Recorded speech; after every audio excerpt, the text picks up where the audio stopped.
সকল জল্পনা কল্পনার অবসান শেষ করে তৃতীয়বারের জন্য বিয়ের পিঁড়িতে বসতে যাচ্ছেন শাকিব খান। সম্প্রতি নেট দুনিয়ায় ফাঁস হয়েছে শাকিব খানের তৃতীয় বউয়ের কিছু ছবি। তার আগে জেনে নেওয়া যাক শাকিব খানের বিয়ে সম্পর্কে তার ফ্যামিলির মতামত কী। অপু বিশ্বাস ও শবনম বুবলী এই নায়কের সাবেক দুই স্ত্রী, এটা আমরা সবাই অবগত। তারা নানা সময় শাকিব খানকে কেন্দ্র করে আলোচনায় থাকার চেষ্টা করে। তবে দুই ঘরে শাকিবের দুই সন্তান আব্রাহাম ও শেহজাদের যাবতীয় দায়িত্ব তিনি ঠিকঠাকভাবেই পালন করেন। নাম প্রকাশ করা না শর্তে শাকিবের পারিবারিক সূত্রে জানা যায়, পরিবারের মতেই এবার অতীত ভুলে সংসারী হওয়ার সিদ্ধান্ত নিয়েছেন এই তারকা।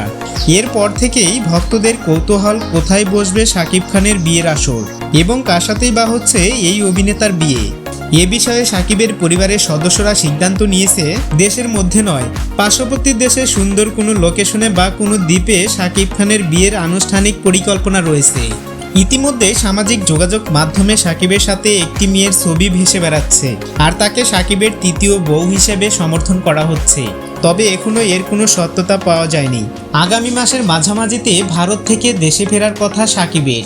ফেরার পর বিয়ের অগ্রগতি সম্পর্কে আরও বিস্তারিত জানা যাবে।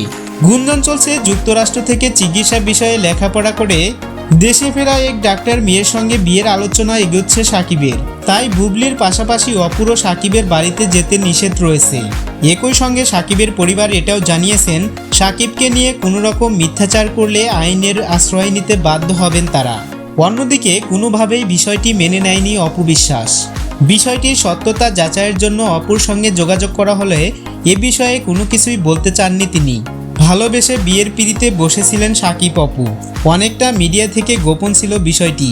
এরপর অপুর সঙ্গে বিচ্ছেদ ঘটিয়ে বুবলিকে নিয়ে সংসার পাতেন শাকিব। সে সংসারও ভেঙে যায়, তবে এর পিছনে দোষারোপ করা হয় বুবলিকে। মূলত অপু বুবলির সংসার ভাঙার পিছনে বারবার ব্যক্তিগত ইস্যু উঠে আসে। তবে অপু জানান, বিয়ের বিষয়টি নিয়ে আপাতত কিছুই বলতে চাই না, খুব শীঘ্রই এ বিষয়ে কথা বলবো। পার্সোনালি আমার কাছে যেটা মনে হচ্ছে, শাকিব খান নিজ মুখে কিছু না বলা অবধি এখনও বিষয়টি ক্লিয়ার হওয়া যাচ্ছে না। এখন শুধু সময়ের অপেক্ষা, দেখা যাক কি হয় সামনে।